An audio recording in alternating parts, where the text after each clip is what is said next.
butaka. Bana. Ja, hementxe gaude batxilleratuko lehenengo eta lehenengo zen mailako ikasleak eta Julen Gabiria Lara idazlearekin eta apirilaren 5ean Laudioko institutura etorri zaigu bere nobelarik garrantzitsuenaz, konemara gure bihotxetan, berba egitera, baina nik galdera batzuk egin nahi dizkiot. Ea nongoa zara, non jaio zinen eta non bizi izan zara eta hori. Bueno, nik Galdagokoa naiz, jaio nintzen Bilbon, baina izatez Galdagokoa naiz eta orain Bedian bizi naiz. Bedia herri txikitsu bat, arratiakoa. Herri txikia. Eta zenbat urterekin hasi zinen idaztea? Nahiko berandu ez dut. Ez dut 23 urterekin edo apurtxua serio hasi nintzen, aurretik ipuin batzuk eta ere bai, baina orduan hasi nintzen apur bat serioago. Aurretik, ibili nintzen sorkuntzako beste kontu batzutan.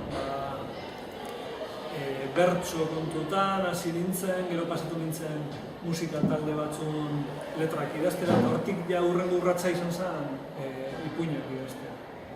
Eta gaur egun batez ere, ipuinak esain beste baizik novelak eta egiten dute.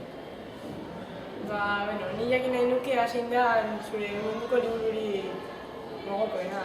Bueno, hori da galdera. Galdera erresa da, erantzuna. Jo, oso zaila da, ez dizut erantzungo. Ez dizut erantzungo, ze adin bakoitzean eta bizitzako garai bakoitzean irakurri ditudan liburu asko izan dira garrantzitsuan niretzat. Eta behar bada orain irakurriko banitu ez ziren garrantzitsuak izango, ez? Baina lagundu didatenak hasten nolabait, ez? Orduan, 17 urterekin irakurri nuen bat eta niretzat importantea izan zena, oso importantea izan daiteke proiektu orain, ez?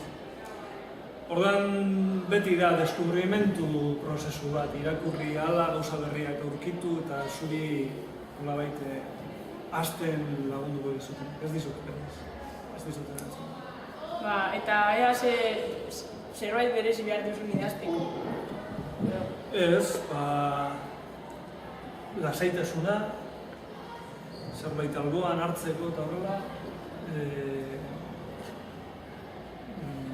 ez daukat horrelako aparteko kapritxorik. Askotan idazten dut boligrafoz eta kuadernoan, eta beste batzutan horrela behar ditudan elementuak oso lasaitasun, hori izan ezkero, hortik horrelakoa errezan topatzen.